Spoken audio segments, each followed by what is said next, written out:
Ever wonder why getting a new phone or a great plan from Rogers can feel like applying for a mortgage? You're not alone.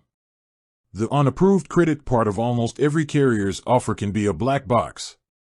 But when you're looking to get a new phone on a device financing plan, or even just sign up for a postpaid line, understanding the credit approval process is the key to unlocking the best deals and avoiding unwelcome surprises.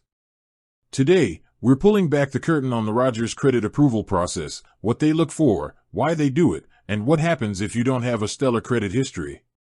First, let's establish why a credit check is necessary. When Rogers gives you a phone 4.0 down and lets you pay for it over 24 or even 36 months, they are essentially giving you an interest-free loan. This is called device financing. For them, that's a risk, and they use a credit check to assess your financial reliability. So, what exactly are they checking? When you sign up, Rogers performs a hard inquiry with a Canadian credit bureau like Equifax or TransUnion. They are looking at three main things. 1. Your credit score and history. They want to see a good pattern of paying your bills on time. They are looking for stability.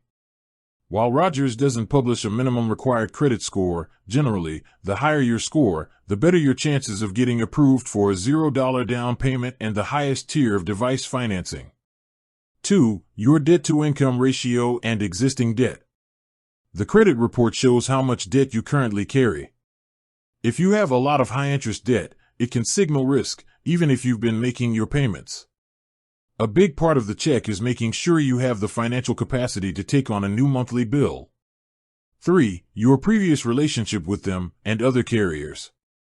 If you've been a Rogers, Fido, or even a Shaw customer and have a strong, positive payment history, that can certainly work in your favor. Conversely, a history of missed payments or a previous account that went to collections will be a major red flag. Now, what happens if your credit profile isn't perfect?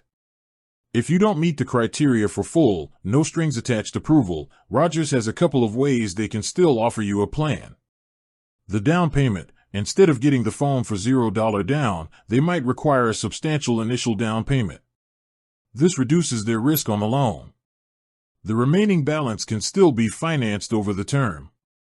Credit limit monitoring, or a security deposit. They may place you on a credit limit monitoring program. This is a preset spending limit on your account for monthly usage. If your billed and unbilled charges hit that limit, your service might be temporarily suspended until you make a payment. In some cases, they might ask for a security deposit that is held and applied to your account after a year of good payment history. The key takeaway? Be prepared. Check your credit score before you walk into the store. And if you are denied the best financing, remember, a down payment is not a flat-out rejection. It's a way for Rogers to partner with you while managing their risk. By paying that deposit or by staying under a credit limit, you can build a positive payment history that will lead to better offers down the road. With that said, thanks for watching, and until next time.